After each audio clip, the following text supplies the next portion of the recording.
Okay, this is the meeting of the Fall River Commission on Disability for Wednesday, May 11th, 2022. I'm looking for my copy of the open meeting law statement. I know I have it, so... Would you like me to recite it, Mr. Chairman? If you don't mind, because I'm going way past it. Pursuant to the open meeting law, any person may make pursuant to the open meeting law, any person may make an audio or video recording of this public meeting. Attendees are therefore advised that such recordings or transmissions are being made, whether perceived or unperceived by those present, and are deemed acknowledged and permissible. Thank you, Commissioner. And it stands to figure that just when you started reciting it, I found my copy.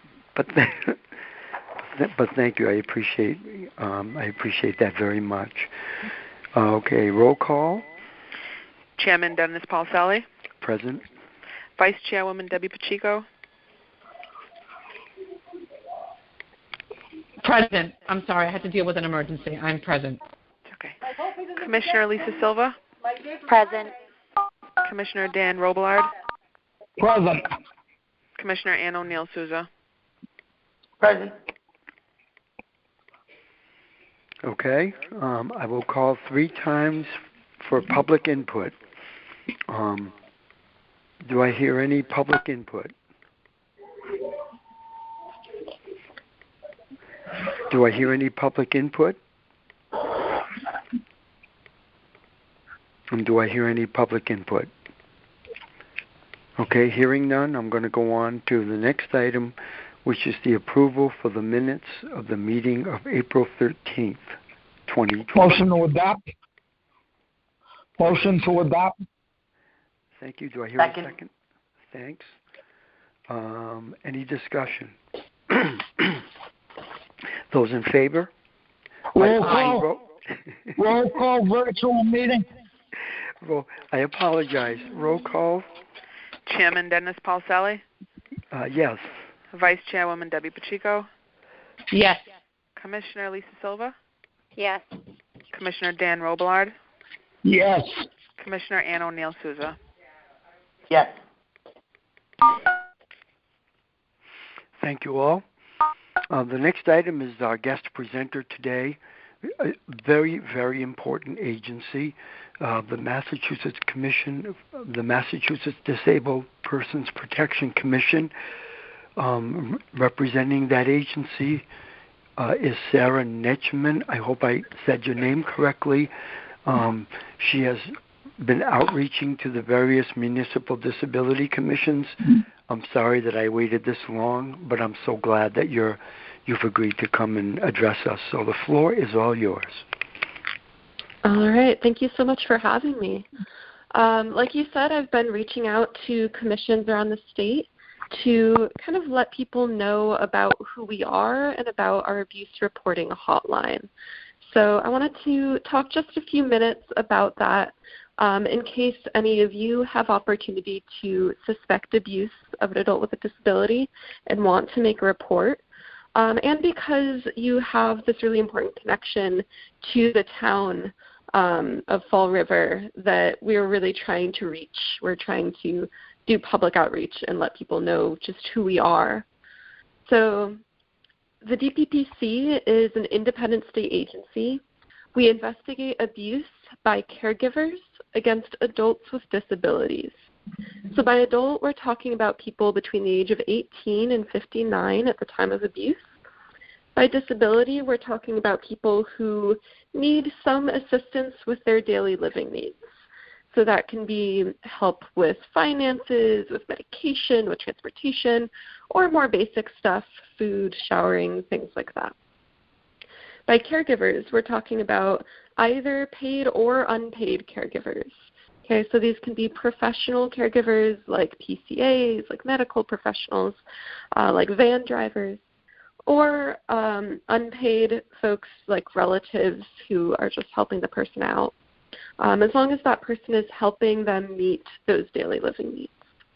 So if you're familiar with like Child Protective Services, we do similar investigation work, just in a different population. So adults with disabilities instead of kids. I usually like to mention one other agency here, which is the Executive Office of Elder Affairs. They're separate from us, but if you ever suspect abuse of someone age 60 or older, you would call them instead. So their number is 1-800-922-2275. I know a lot of commissions work closely with senior centers and the like, so I like to mention them. But if you suspect abuse of somebody in our age range, you would call the DPPC hotline. So that number is 1-800-426-9009. I'd recommend writing this down or putting it in your phone, whatever is going to make it available to you if you ever need it. So one more time, that's 1-800-426-9009. It's a 24/7 hotline, so anytime you call that number, you'll get a live person on the other end. They'll ask you a few basic questions: what happened, where, when, who was involved. Give any information that you have. And then that person is going to send that report to where it needs to go. If the report gets screened in, meaning it meets all of our requirements, it'll get assigned an investigator. These are civil investigators, not criminal. And their job is to be fact finders. So they're trying to figure out what happened. If the report gets screened in, you'll probably get called by an investigator to do a more detailed interview. And if they find that abuse did happen, they can make what we call protective services recommendations to either support the victim in moving on from the abuse, things like counseling, health care, or to prevent future abuse, things like respite services or other resources, training, policy changes, things like that. We also have a new abuser registry, specifically for people who are professional caregivers working through the Department of Developmental Services. They can get put on this registry if they have abused someone with an intellectual or developmental disability, and then they are prevented from either keeping their current job or getting a new job with that same population. So that's to prevent people from abusing in one place and then turning around and doing it somewhere else. The hotline person can also send that report to other agencies. If we can't investigate it, sometimes they can. We also have a state police detective unit that is screening all of the reports that come in for criminal abuse. They can do a criminal investigation alongside our civil investigations. And we have a sexual assault response team that is screening all of the reports for sexual abuse, and they will work directly with survivors to get them the support that they need. I also want to briefly mention mandated reporters in case anybody on this call is a mandated reporter, or if you know of any groups in town who would benefit from more information on this. Mandated reporters are specific professions that are more likely to be aware of abuse. And because of that, they are legally required to make a report to DPPC when they suspect abuse. Okay, so anybody can make a report, but they are legally required to. So these are people like medical professionals, police officers, teachers, and folks working directly with people with disabilities, like staff of group homes, day programs, things like that. We offer training for mandated reporters specifically, lasts an hour, hour and a half. So if you know of anyone who would benefit from that, feel free to connect us. We can also do trainings for non-mandated reporters, just the general public as well. I also want to mention that you don't need proof to report. Okay, all you need is suspicion that abuse is happening. Okay, so you don't need evidence, you don't need to have conducted your own investigation. You just need to say, I think something might be happening here. And then you would call that number. And that's pretty much it. If anybody has any questions, if we have time for that, I'm happy to address those now.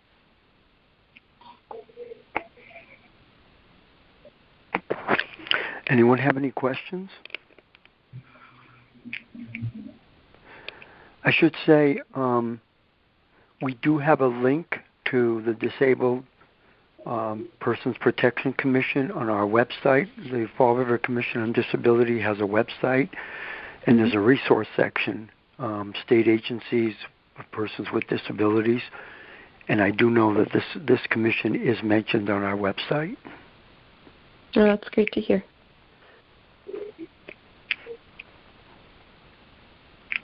Okay. Anyone have any questions? None at this time.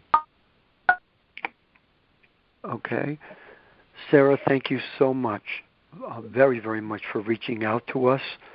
And as I said, we do have information on our website for people if they want to get in touch, or and I'm sure we can circulate it to other places too. But thank you so much for reaching out to us.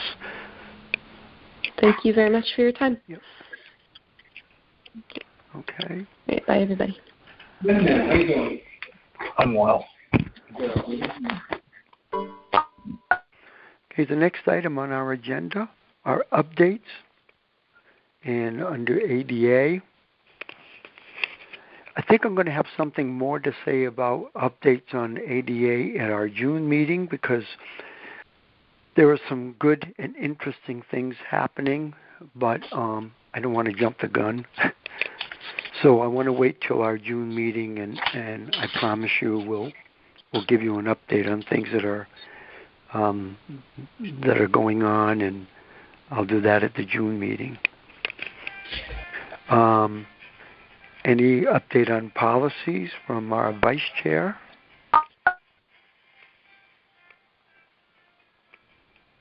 No updates at this time. Thank you. And you all have the budget report for April under finance. Under outreach, things are moving along smoothly in our scholarship program. I already have the names of all of the recipients and their institutions that they are attending. I don't want to do any PR to the Herald News or anything like that without communicating with the principals, because I don't want to overstep whatever mechanisms the schools may have in place. So I'd like to consult with them before doing any of that. But you all have our recipients for this year and the institutions they are attending. And I hope this year to make the distribution contacting colleges smoother, because I thought of something that I probably should have done last year, which is called communicating with disability offices on the respective campuses. So I think this year things should go a lot smoother. So we're all set. I gave each of the principals a deadline of May 27th, Friday. I figured making deadlines on Fridays, the end of the week, is a lot easier. I don't know if that theory is true, but so far it hasn't failed me. So Friday, May 27th, we should have the numbers for including guests for the June 4th scholarship luncheon, which is at 1 p.m. this year, 1 p.m. So does anyone have any questions? We have 5 schools, just to kind of remind everybody, we have 5 schools. They are the Argosy Collegiate School, the Atlantis Charter School, Bishop Conley High School, Durfee High School, and Diamond Regional Technical Vocational High School. These 5 schools, there are 2 recipients from each school. They will be getting $3,000 scholarships. We appropriated the money at our April meeting for a total of $30,000. So are there any questions? Mr. Chairman, just one housekeeping matter, very briefly. Yep, go ahead. I don't want to throw a wrench into the process in any way whatsoever. I think it's on track and smooth, but we need to give McGovern's account 10 days before the event. Yep. So I did reach out to them, and I told them that I told them that we were gonna do Friday, May 27th. I figured a Friday might be easier for the principals, but if I have to go back earlier, I'm sure, because I've already heard from one school. So if I need to go back to, say, Friday, May 20th, I think we can do that. Okay. So McGovern's is requiring a hard count 10 days before the event. So. Okay. Okay, I'll go That's back to it. the principal. I'll go back to the principals and see if we can do Friday, May 20th. I yield. Thank you. Okay. Are there any questions on scholarship program? None. Just want to commend the work group for the work that they've done on it. Thank you very much.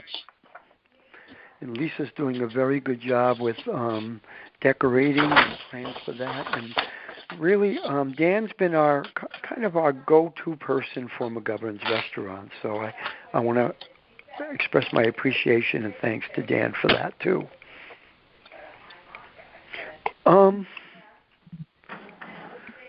Let me think. Where are we? Okay. I can mention the citations that you requested are all done.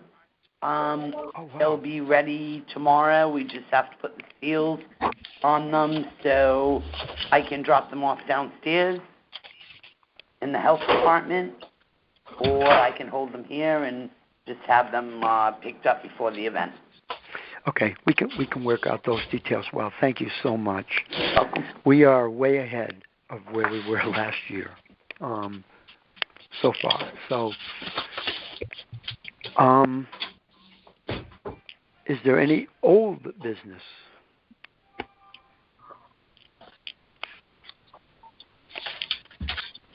Okay, hearing none. Mr. Chairman, one very brief comment.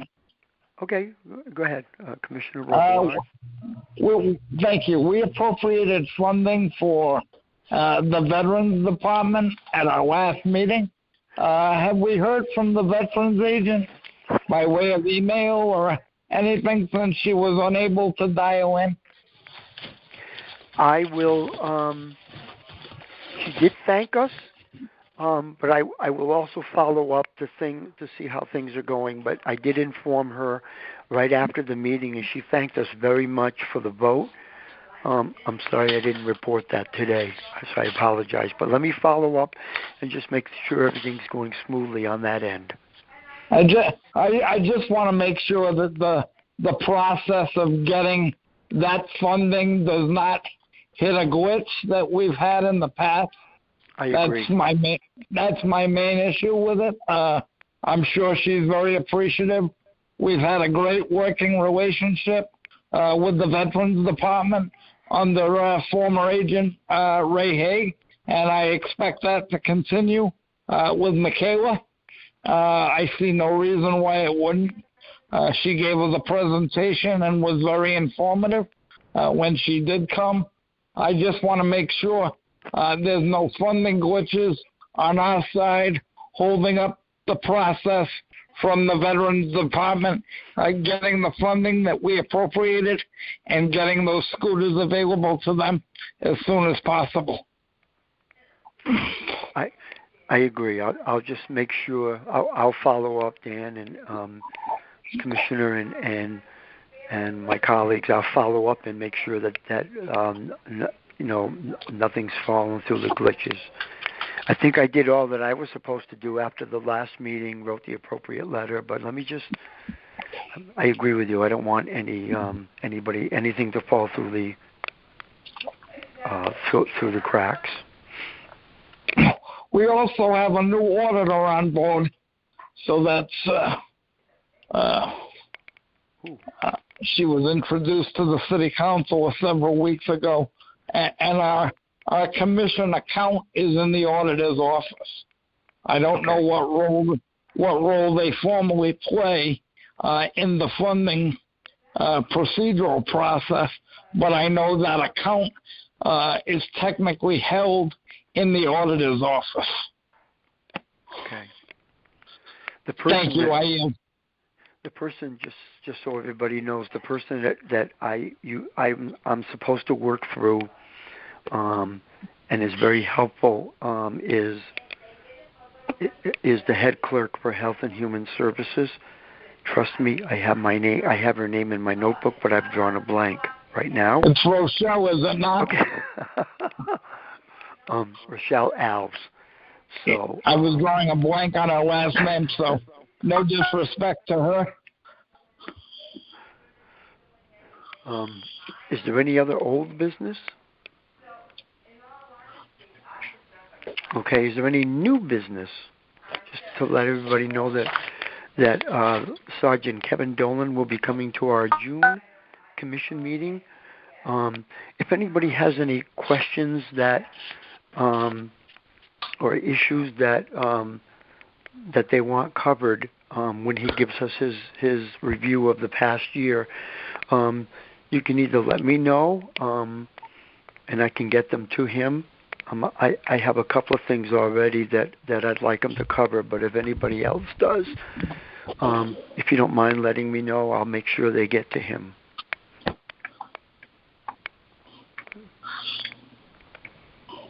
Okay, hearing no new business, do I have a motion to adjourn?